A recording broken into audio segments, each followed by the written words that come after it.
पढ़ रहा है, कमाई पर कमाई हो रही है, और दो आलम में नबी के दुश्मनों की धुलाई पर धुलाई हो रही है।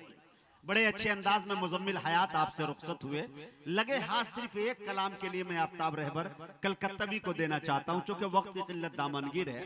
उनके बाद सीधे एक मजबूत बयान मौलाना अमानुल्लाह साहब निस्तवी मज़ाहिरी कासमी का होना है, और उनके बाद अब्दुल्ला सालिम कमर चतुर्वेदी का भी होना है।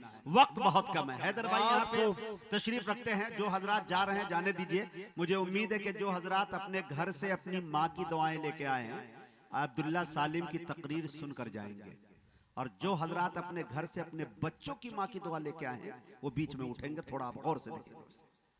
मैं देखना चाहता हूं कि किन में से आप लोग हैं किनकी दुआएं लेकर आए। जिनकी माएँ दुनिया से चली गई हो तो 4 मिसरे में पढ़ दूं? तैयार है आप लोग? हाँ हाँ जरूर, हाथ उठा के बताइए। माशाल्लाह। और मौलाना मुजफ्फर हसन रहमानी साहब, एक बात बता दूं, आप सऊदी में रहते हैं माशाल्लाह। हैदर भाई बड़े खूबसूरत इंसान, और सबसे बड़ी बात, जैसा कि मौलाना अनवारुल्लाह फलक साहब ने कहा कि 100 मस्जिदें बनवा देते, फिर भी कोई उतनी बड़ी बात नहीं थी कि जितना बड़ा काम इन्होंने एक हॉस्पिटल बना के किया।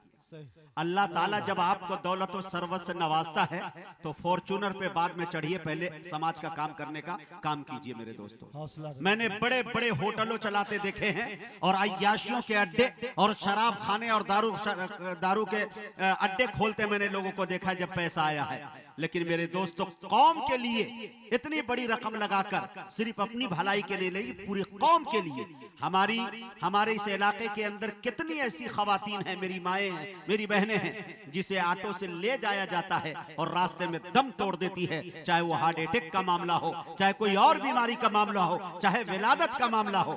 लेकिन मेरे दोस्तों, आप घबराने की जरूरत नहीं।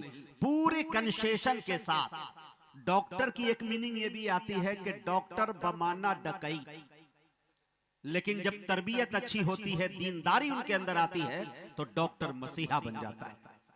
तो मेरे दोस्तों, हर तरह के इलाज फराहम है और चल रहा है। मैं अल्लाह से दुआ करता हूं कि अल्लाह इन्हें दिन दुगुनी रात चौगुनी तरक्कियात से, दौलत और सरवत से नवाजे, ताकि कौम का काम सिर्फ आज एक हॉस्पिटल यहाँ हुआ है, कल इंशाल्लाह ये काम सीतामढ़ी में भी ये करे, दरभंगा और मुजफ्फरपुर में भी करे, और कई शाखें इनकी बने। और मुझे उम्मीद है अल्लाह की जात से कि इतने बड़े सरजमीन से, अदबी सरजमीन से, और ऐसी सरजमीन कि इस सरजमीन से जब कोई लाल उठता है तो पूरी दुनिया अपने पलकों पे बिठाती है, और इंशाल्लाह मुझे उम्मीद है कि ये भी काम पाए तकमील तक पहुंचेगा।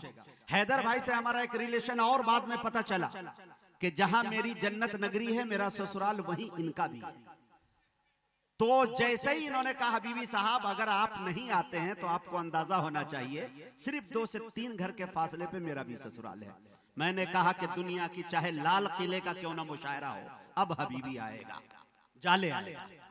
और इनकी भी शादी अब पता नहीं किस सन में हुई, मुझे नहीं मालूम, लेकिन मेरी शादी जब हुई हैदर भाई, तो बड़ी अजीबो गरीब कहानी मैं आपको बताऊं कि बहुत सारे मेरे साथी मुजम्मिल हयात कहने लगे कि मुजाहिद शादी उदी का चक्कर छोड़ो, तुम्हारी शादी नहीं होगी। लोग लंगड़ा आम खाना पसंद करते हैं, बेटी देना पसंद नहीं करते लंगड़े को।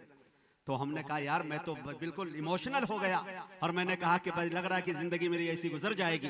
लेकिन बाद में पता चला अल्लाह ताला ने नबी के सदक़े में, नाते रसूल के बरकत में इतने दिए कि रिश्ते इतने आने लगे कि फैसला करना मुश्किल था। आखिर में वही शादी हुई जहां हैदर भाई की हुई। बाद में पता चला कि मैं जब ससुराल वहां पहुंचा तो मेरी वाइफ जो थी, उनसे सहेलियों ने सवाल करना शुरू कर दिया कि अच्छा ये बता, तेरा शौहर लंगड़ा है, लंगड़ा के चलता है, तो तुम्हें शर्मिंदगी नहीं होती, हया नहीं आती?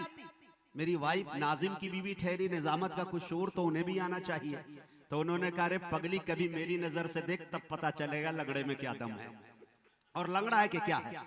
तो उनकी सहेलियों ने कहा कि अच्छा ये बता, तेरी नजर से मैं देखूंगी तो क्या तेरा शौहर लंगड़ा के नहीं चलेगा, सीधा चलेगा? कहा नहीं बहन, लंगड़ा के नहीं, सीधा तो नहीं चलेगा, अलबत्ता यह है कि मेरी नजर से जब तुम देखोगी तो तुम्हें पता चलेगा कि वो मेरे इश्क में लंगड़ा के नहीं बल्कि लहरा के चलता है। तो ये हो जाता है कभी कभी। और मैं हैदर भाई का जब ये आता है मामला, हाँ, अरे माशाल्लाह, देखिए सुना रहा हूं मैं अपने बीवी की कहानी, इनाम आ रहा है। ये मुजम्मिल साहब हटा लीजिए, नहीं तो मिल जाएगा फिर मामला। हाँ हाँ, देखिए मेरे दोस्तों, और मेरे बड़े भाई आली जनाब अनवर साहब अल हयात कोचिंग के डायरेक्टर और इस वक्त बुखरा के मुखिया भी हैं। मैं 4 मिसरे पढ़ दूं, इजाजत दे? एक शेर देखे एकदम डिजिटल शायरी सुनिएगा कि कयामत तक फ्री रखी है मेरे रब ने ये सर्विस। आए हाय, मेरे शेर पर वही शख्स सुभान अल्लाह कह देगा जो मर्द होगा। जो खामोश हो मुझे बताइएगा। शेर देखे मेरे दोस्तों, कयामत तक फ्री रखी है मेरे रब ने ये सर्विस।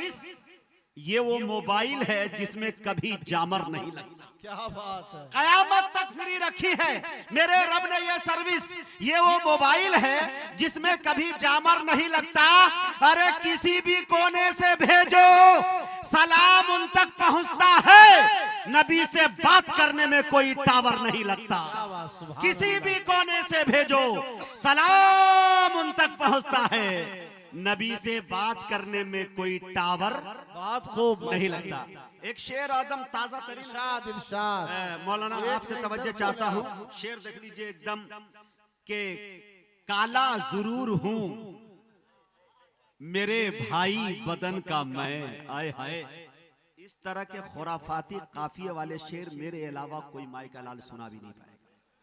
और सुनाना भी चाहे तो उससे पहले उसको एक टांग तोड़नी पड़ जाएगी। डेढ़ टांग बनेगा कैसे? शेर सुनिए। इसीलिए मैं कहा करता हूं कि मुजाहिद लाख काला है मगर बेनूर थोड़ी है। अब पाहिज पांव से है जहन से माजूर थोड़ी है। हजारों मील की दूरी बताकर क्यों डराते हो सच्चा इश्क दिल में तो मदीना दूर थोड़ी है कि नहीं? तो अब शेर देखिए, जितने इंशाल्लाह बेलाली रंग वाले हैं उनकी तवज्जो चाहता हूं, उनको मजा आएगा। और हैदर भाई का भी रंग बेलाली है माशाल्लाह। मुझे उम्मीद है कि उनकी भी दुआएं आएंगी और दुआ के साथ साथ दवा आ जाए तो मैं मना भी नहीं कर सकता। और मिर्जा आलम साहब बैग भी तशरीफ रखते हैं इंशाल्लाह। मुझे उम्मीद है कि उनकी भी दुआएं मिलेगी। शेर देखिए कि काला जरूर हूं मेरे भाई बदन का मैं, उसके करम से साफ हूं उजला हूं मन का मैं। उसके करम से साफ हूं उजला हूं मन का मैं। एक शेर सुनिएगा। हजरत शेर तो बहुत पढ़े और कहे, लेकिन ये शेर पर मुझे कभी कभी होता है कि मुझे लगता है मुझे बेहद अजीज है। शेर देखे मेरे दोस्तों, काला जरूर हूं मेरे भाई बदन का मैं, उसके करम से साफ हूं उजला हूं मन का मैं। हासिल है मुझको रंग में निस्बत बेलाल से। क्या बात। हासिल है मुझको रंग में निस्बत बेलाल से। काला गुलाब हूँ शहेदी के चमन का मैं। क्या बात। काला गुलाब हूँ शहेदी के चमन का मैं। और लंगड़ा समझ के तंज के पत्थर न मारना। क्या बात। डीपीएस के डायरेक्टर जनाब मिर्जा आलम बेग साहब ने इनाम से नवाजा माशाल्लाह। लंगड़ा समझ के तंज के पत्थर न मारना। लंगड़ा समझ के तंज का पत्थर न मारना। एक सूबा रौंद चुका हूँ वतन का मैं। एक सूबा रौंद चुका हूँ वतन का मैं। अब आइए मेरे दोस्तों।